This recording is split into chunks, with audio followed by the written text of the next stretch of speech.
It's History Profiles here, and it's an honor to be narrating on Mysterious Middle East's channel. Today, we will be delving into the mysteries surrounding the Knights Templar. The Templars trace their beginnings to the Latin Kingdom of Jerusalem in 1120, where 9 Christian knights were given the task of protecting pilgrims on the road to Jerusalem. They eventually evolved into so much more than that, beginning as humble warrior monks, and they would become some of the most wealthy and powerful military organizations in the world. But towards the end of their glorious medieval influence, a darkness would surround them which they have never been able to fully shake off. But how did they originally attain so much power and wealth?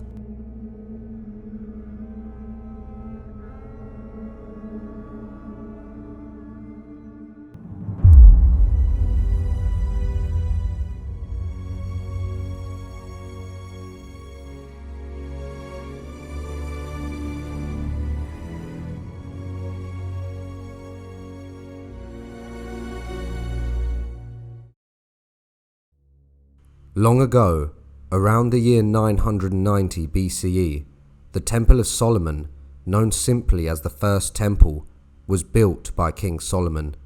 It is believed that at this spot is where God created Adam, the first man. It was a magnificent building of white marble encrusted with gold, and inside was a chamber called the Holy of Holies. This is where the fabled Ark of the Covenant was traditionally thought to be kept. Inside the Ark of the Covenant were the 10 Commandments. The Ark itself is the most sacred relic of the Israelites. As well as the 10 Commandments, it also contained Aaron's rod, which in essence is the walking stick that was carried by Moses, which was imbued with miraculous power.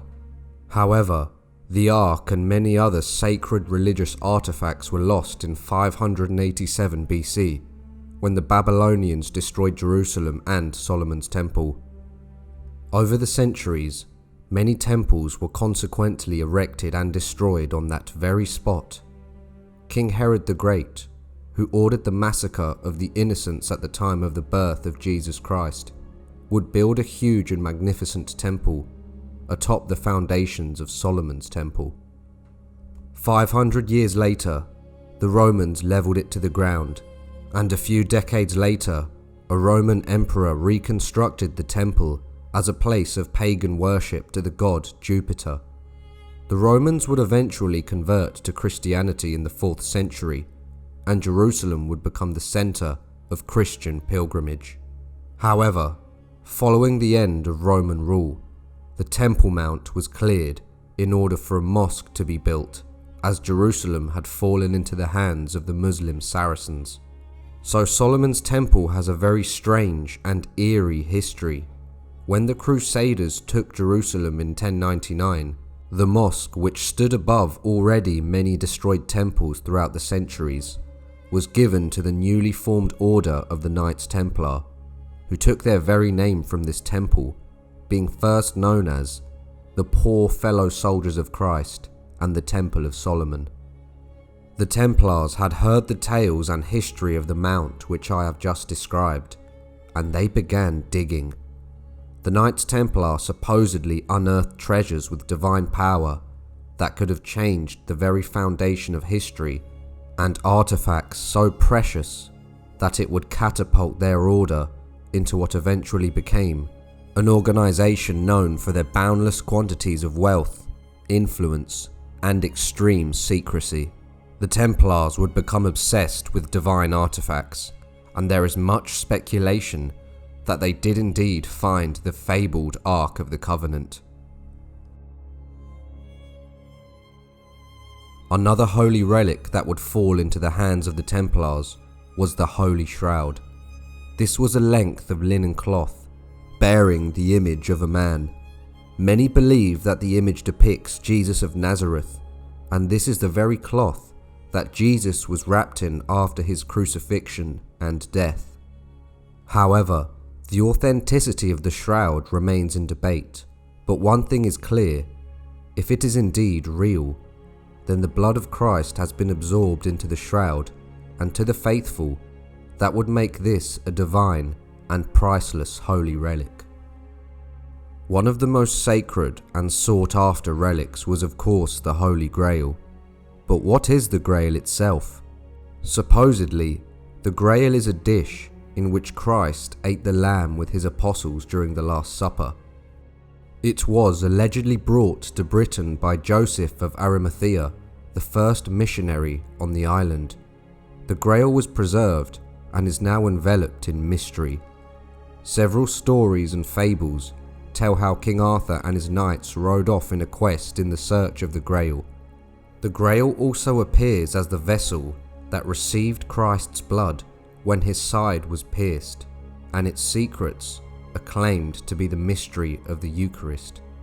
The Grail itself is a mystery within a mystery. It appears in many forms, and historically, those who sought the Grail did not necessarily have an idea of what they were searching for. The general historical consensus is that the Grail is a chalice made of gold sprinkled with onyx and other precious stones, and it's actually two goblets fused together, one turned up and the other turned down. However, from Latvia to Scotland, over 200 goblets in Europe have been said to have been the holy relic. In any case, it is the belief of many that the real Holy Grail fell into the hands of the Knights Templar during the Crusades. During the height of the Knights Templars' influence, Europe and the Middle East thought they were in possession of many sacred relics, which would carry a spark of divinity. Even nearly 1,000 years ago, there was much speculation that the Catholic Church wasn't everything it seemed to be. The Church was one of the richest and most powerful organizations in the world, and they had an agreement with the Templars. In 1139, Pope Innocent II issued a papal bull, allowing the Knights Templar special rights. Among them, the Templars had been exempted from paying taxes, and would no longer answer to any king or lord. Their only authority was the Pope himself. The Templars would also set up a network of banks, and since they were exempt from tax, they quickly gained enormous financial influence.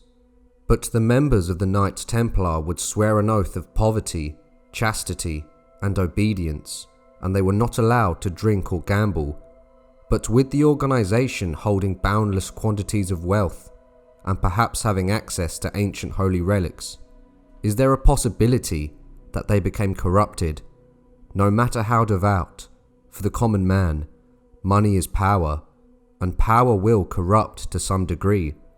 But how far did the Templars fall since their humble beginnings in 1120?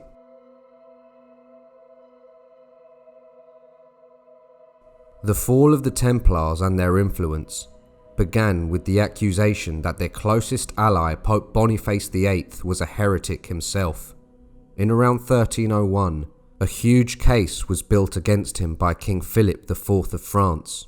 He was accused of many crimes, such as sodomy, engaging in sorcery and black magic, causing the death of his predecessor, Celestine V, and working as an enemy of the peace, for the perdition of souls, for the destruction of the true church and the true faith. All of these charges would merge into the main charge of heresy. However, the Pope could not be summoned to court, having far too much influence, power, and wealth. So King Philip would assemble an army, and they would march to the Pope's palace. They found a way in, and would kidnap him. The Pope managed to escape with the aid of the local populace, as huge mobs would swarm in the street, and they would riot against King Philip's army. But the Pope would die a month later, without ever facing trial.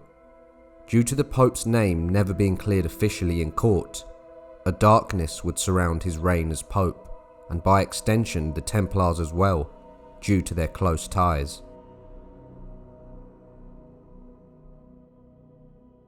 In 1307, King Philip of France, the same man that had kidnapped Pope Boniface, had all the Templars in France arrested and confiscated all of their property. Those arrested were interrogated and tortured until they confessed to many abominable crimes. Many said they engaged in the cross to be initiated into the order. However, a few of the confessions told about the worshipping of a curious head, sometimes called the Baphomet.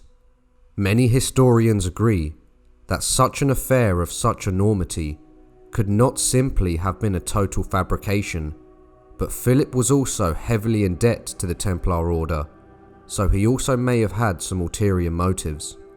In the trial of the Templars, one of their main charges was the alleged worship of the Baphomet, a heathen idol head, but the description of the object changed from confession to confession.